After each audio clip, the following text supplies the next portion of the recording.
Hello everyone, it's Fox Coaster here today with a pretty interesting tutorial. Actually, today I'm going to be talking about building aerodynamics coasters in No Limits 2, or just Aero for short. And so aero coasters have a lot of really specific details to them that makes them look realistic, really. And really the most popular video on my whole channel is an aero coaster, and some of the comments said, oh, I like how it's so realistic and the brakes and everything about it really behaves how an aero does. So I thought I would share what I did for that ride with you today. Okay, so first thing, open a park, any park, doesn't really matter. Then make a new coaster if you haven't already, and title it whatever you want. I'm going to call it Aero Example. There. Then go into the coaster properties. Go to the Style tab. And find Corkscrew Coaster. Now this is really the only coaster style in No Limits 2 right now that is an aero, so if you're making a hypercoaster or anything that's not an aero custom looper, you're going to have to use this style anyway, or you could use the Mine Train coaster, but that's Vekoma, so it's not really important or significant. But if you're making a Mine Train, I would use that. But anyway, I'm going to be making an aero custom looper example today, so I will be using this style. Give the worn type whatever you want. I would just don't have it new because it is aero coaster, it's supposed to be old. And click mode. This is another important piece.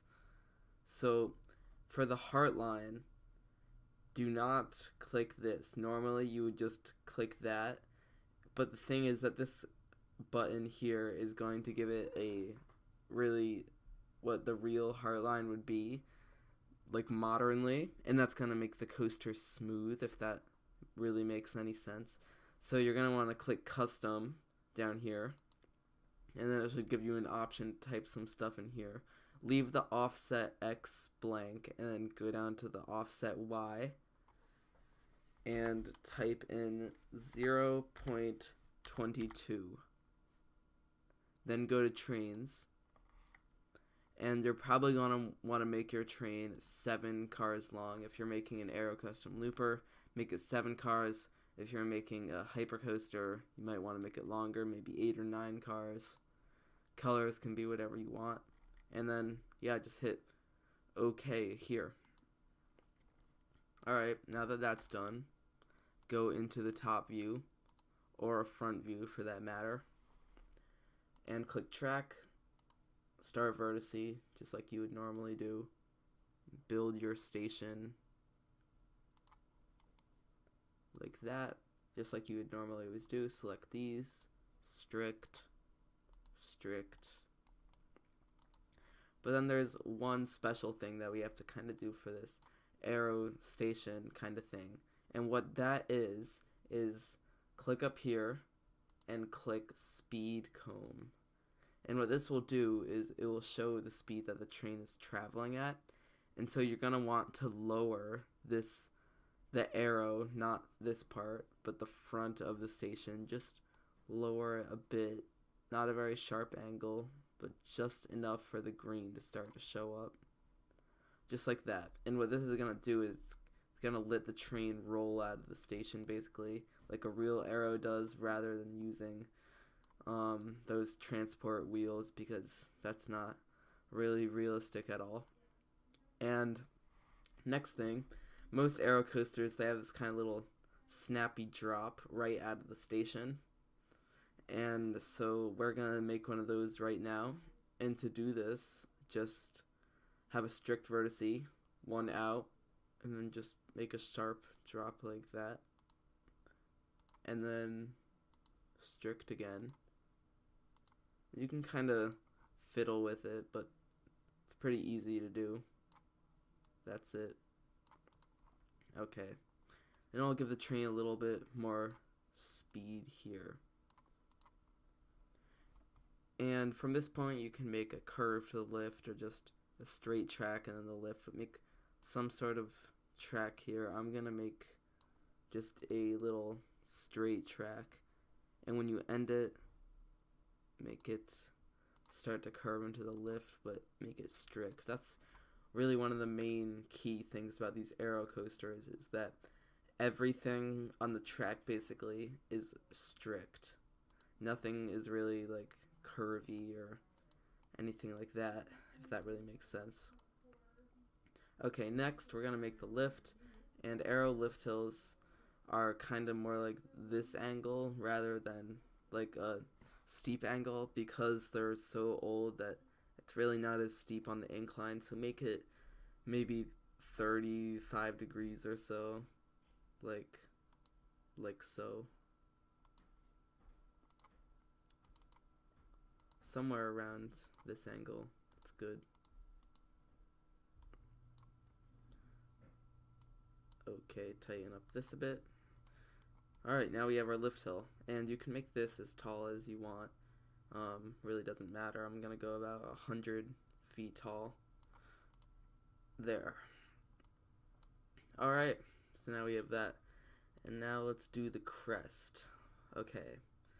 Most aero custom loopers, like the one I'm building here, they have a curved drop, and I'm going to make a curved drop here as well. So there's really two kinds of drops you could do for this. There's the drop as seen on Anaconda at King's Dominion that kind of banks down like that and then curves, or you can have it just kind of do a little drop like it did out of the station, do a turnaround, and then drop. And you know what? I think that I am going to do the first type of drop, the one on Anaconda, because you know that's more interesting. But you can really do either. If you do the one where it does the curve up here, then just do the strict curve out of the, similar to the one we did out of the station down there. If you're doing this kind, just bear with me here. Okay.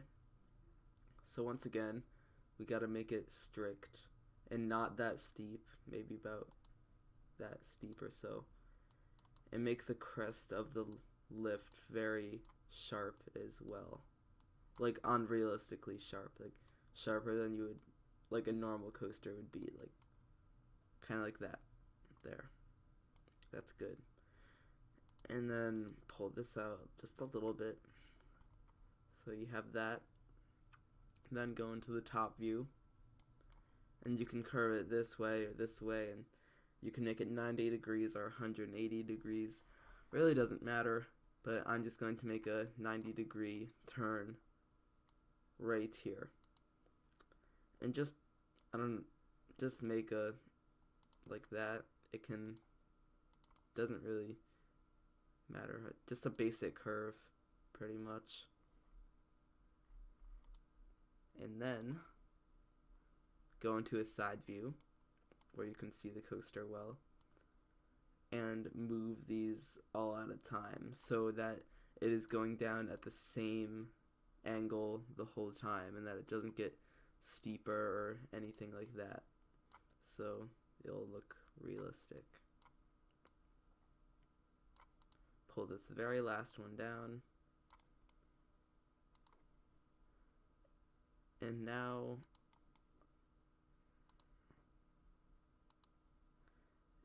go like that, and make a vertice right before you start to curve there, and make the track straight for the most part, just like it's a lift. Just make it very, very straight. And then we're going to go into any view, and the vertice right before it starts to curve at the bottom of the drop, select it and click strict, and do the same for the vertice just at the end of the curve. Looks like we have to do it to this one too. And there's that. And now we have this curve here. And one more thing, do not use the D-pump tool on your aero roller coaster. It's not a good idea. It will make the track smooth and will ruin the strict form of everything. So just don't do that. You have to hand do everything, and it's not supposed to be smooth anyway, so that really shouldn't be a problem for you. But okay, so that looks alright. Now I'm gonna start banking it. Alright, so zero out everything here. Just zero it out, make it all flat. Nice and flat like that. Okay. Now we get up to this point. So right when the curve starts, put a node right there, and then select it, and make it, I don't know, let's see. Yeah, 40 degrees or so. And make it like that. Select strict in this box. And you're gonna see that it starts to bank before it even hits the turn. And then it's gonna result in some uncomfortable lateral G's, like, see, kind of like that. It starts to push the rider that way, and then it immediately pushes them that way. Yeah, but that's what you want for an aero coaster. Just like that. Maybe we'll make it 50 degrees instead. And then we're gonna do the same thing here. Strict.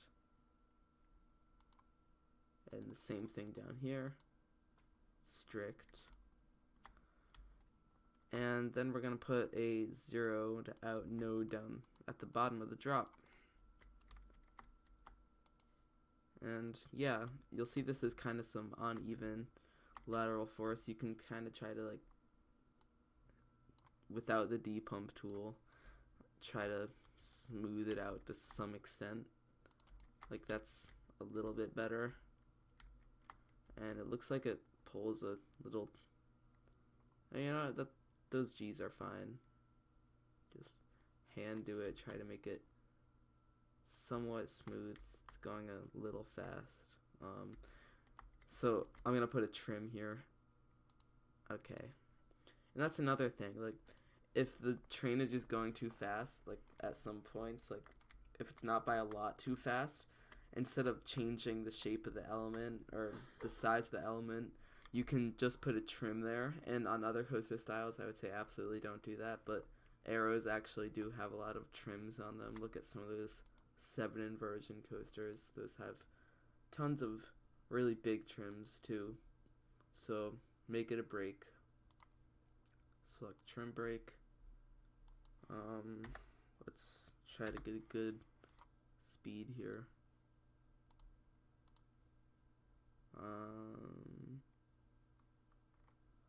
Let's see. I don't want it to slow it down like too much. Let's see. Let's make it 70. Okay, there we go. So that is our drop done. We have a really nice aero jerky drop. And what should I do next? How about an Airtime Hill next? Because that's another really specific feature. Okay, so if you've ridden or seen a point of view for Magnum, their Aero's most famous hypercoaster, then you'll see that the Airtime Hills on the way back are really just triangles rather than humps, so we're gonna make those. So in order to do this, just do the same kind of thing we did with the drop, like a vertex right after where it ends the curve up here, and then one in the middle, one curving back, and then another one at the bottom. Just kind of like that, like 2 in the middle up here, 2 that you can make strict, and 2 that you can make strict on the bottom, like this kind of form of vertices. Then we're gonna make these at the bottom strict, and we're gonna make these 2 at the top strict as well. And this will kind of lock the track into one straight angle like that. And let's look at the G-force comb and see, yeah, that's what you want. That is absolutely perfect for an aero coaster. Okay, so that's an Airtime Hill. Airtime Hills really are pretty easy on arrow coasters. We're gonna zero this out here, and what should we do now? How about a vertical loop? Okay. So vertical loops on arrows, they're pretty similar to normal vertical loops on roller coasters, but they are a little bit different. So for that reason, I'll be showing you them. So first off, they normally, well, not all the time, but a lot of the time, they do this kind of thing into it where it's like a straight track and it locks into place like so, and then it hits the loop up there. And that's because back then Arrow wasn't making very big loops and the train was going too fast, so they would try to get rid of some of the speed before they hit the smaller loop, so they didn't really have problems with G-forces. So I'm gonna try to build one of those. I might not have enough speed here. I'm just gonna bring this up a little bit so I know that I have enough speed. And now we're gonna have some unrealistic G-forces at the bottom of this hill, but that's okay. Okay, now for the actual loop, just start to build it like you normally would, but what I would really keep in mind is that just try to make it wider at the bottom and then tighter and tighter at the top, and you get this very specific kind of shape that Arrow would do back then. And like they're just really ovals, like kind of like that. Like they were really tight in that way back then. And make sure you have a mirror amount of vertices on each side. Okay, that is good. What about the G-forces now? Oh, yeah, that won't make it through. I'll just make this a little taller once again.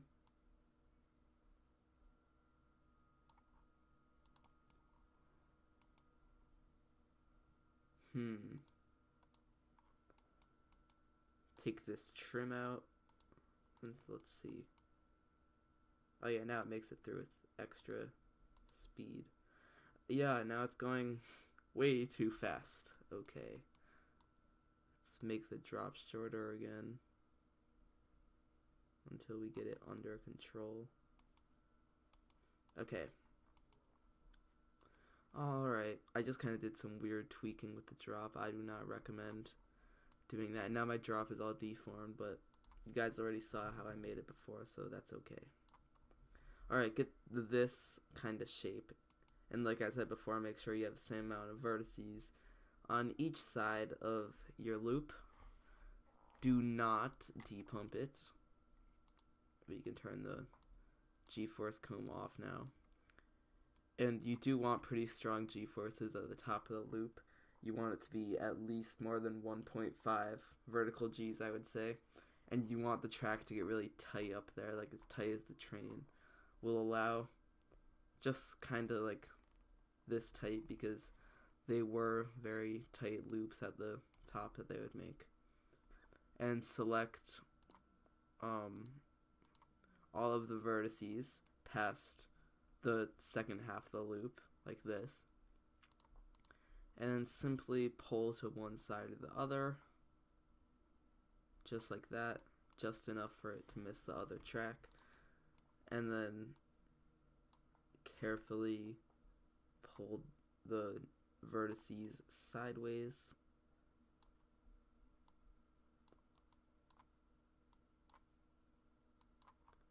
I might need to move this over a little bit more. Alright.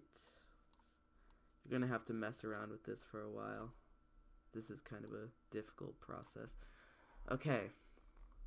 Looks like I got it done already. Beautiful.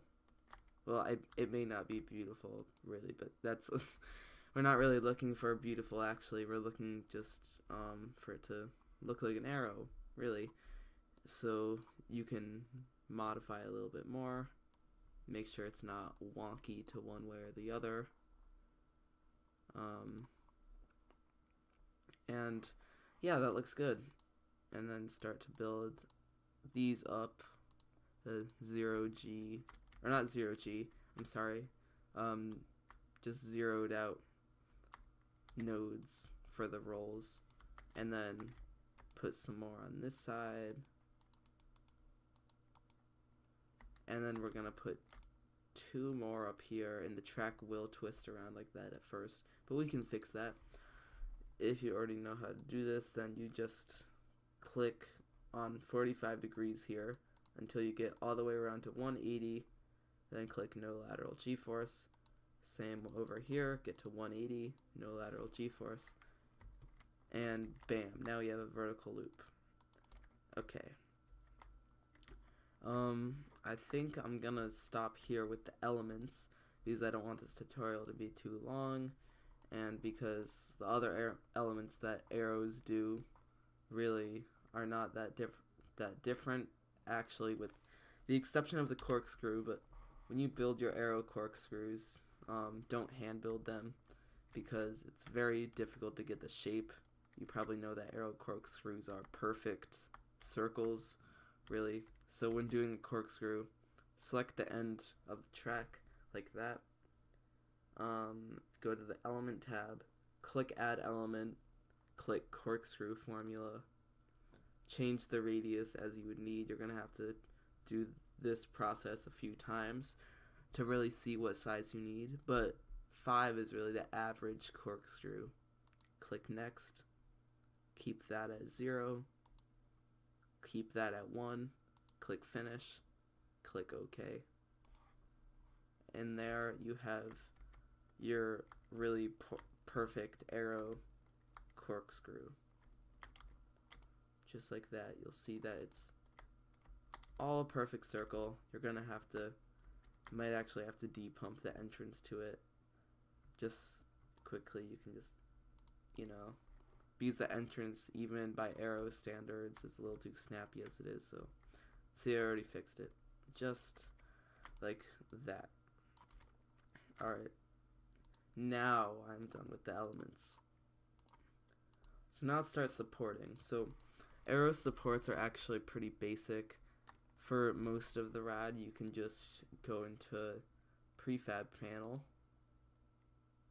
click these dots, stroll down until you get the corkscrew single, choose the size that you want. If you're working on a high stress area, I would choose 36 most of the time. If you're making a really high up helix or something, choose the biggest one, that's 42. If you're working in just kind of a normal area, click 30, and if it's a really low stress area, just like the turn out of the station or something, use 16. But I'm going to use 30 right now. You can have a footer rectangular or round, doesn't matter, with fins or not, doesn't matter. Click OK, click add prefab, and then I'm going to start putting these over here.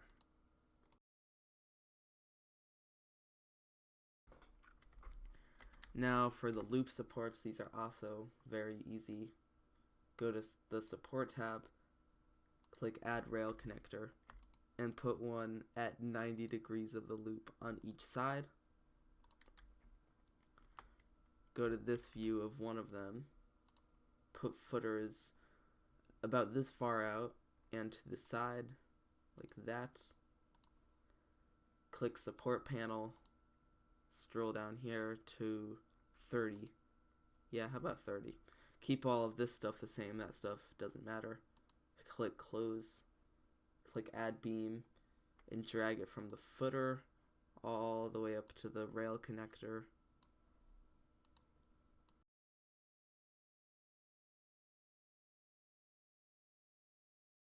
Pretty good right here. Do the same thing for the other side. Corkscrews, you can just put them like so around the corkscrew, just like that. I'll make the ground a little bit closer so it can really look how it's supposed to.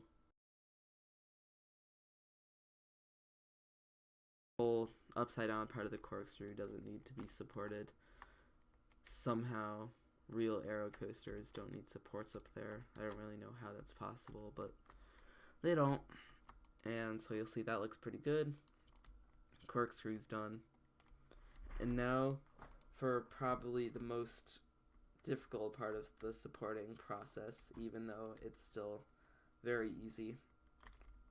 So go into the side parallel to your lift hill, like this view, and click supports, click prefab panel, click the dots, click corkscrew lift hill struct.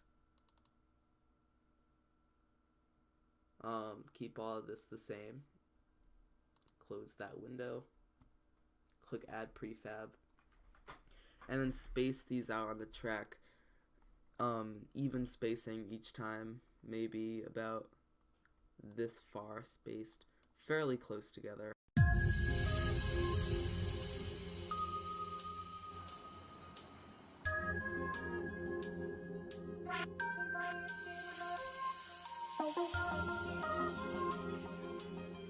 Now we're going to select all of these supports that we just put down, all of these lift hill structs, all of them, just like that, and then click Automize Prefab. And what this is going to do is it's going to let you really like select and customize each one. Okay, then if you click on any one of these cross beams here and click support panel, you'll see that that type of beam is an L beam 3x3. And so on select that beam, make sure you don't have anything selected. Click support panel again. Find L beam 3x3. It's right here. Click it. Keep all of this the same. Close that.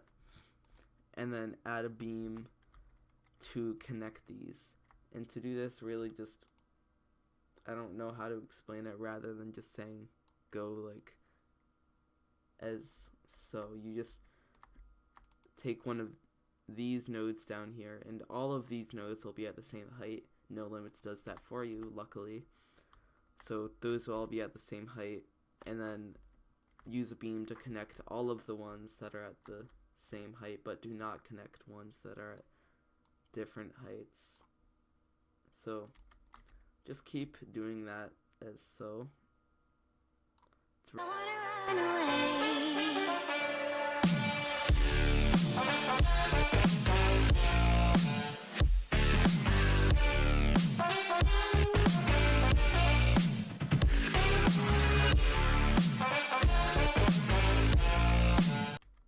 Okay, and then now the last step. So you'll see that every single one of these has two nodes at the very top that no other prefab has nodes at the same height as them. So you're going to one by one drag it to the closest other highest node on the prefab right next to it.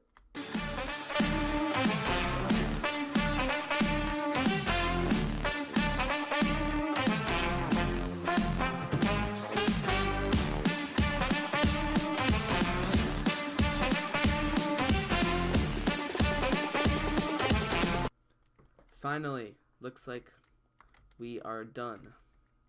Oh wait, actually there's one more thing. Just will take a few seconds here. Make your station as you would always. But then go into the station's properties and go to the transport device tab and click in this box where it says enabled. Make sure there is no check mark there and that there is no transport device. Click OK. Check the speed comb to make sure that it's enough incline for it to roll out, and it is. I'm gonna add a lift hill, lift hill, real quick right here. And you're probably gonna want to make it a little slower. Make the acceleration 0.1, and that looks all good. You can have the motor at the start or the end. And if you're really a pro, no limits, you can add some custom lift sound there. Okay, now we're gonna click freeze. Now you'll see that we have a slanted station and a realistic looking aero coaster with a little pre-drop and very nice looking aero supports that look extremely realistic and really is what aero used in real life. Oh, looks like I forgot one little thing there. That's okay, I'll fix it later. But and so you'll see that these look very nice. You can go over here, see that we have some basic but good supports there. Some also realistic looking loop supports. I don't know why it did this thing up here. No Limits just does that sometimes. It's a bug in the program. How just these little basic supports over here look, how they look in real life.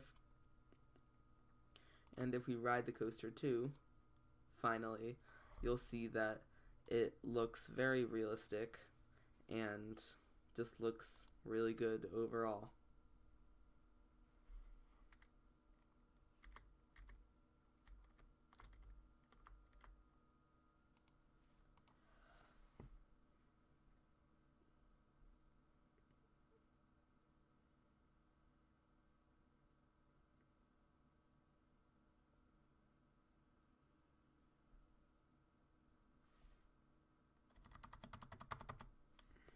Speed up the lift here.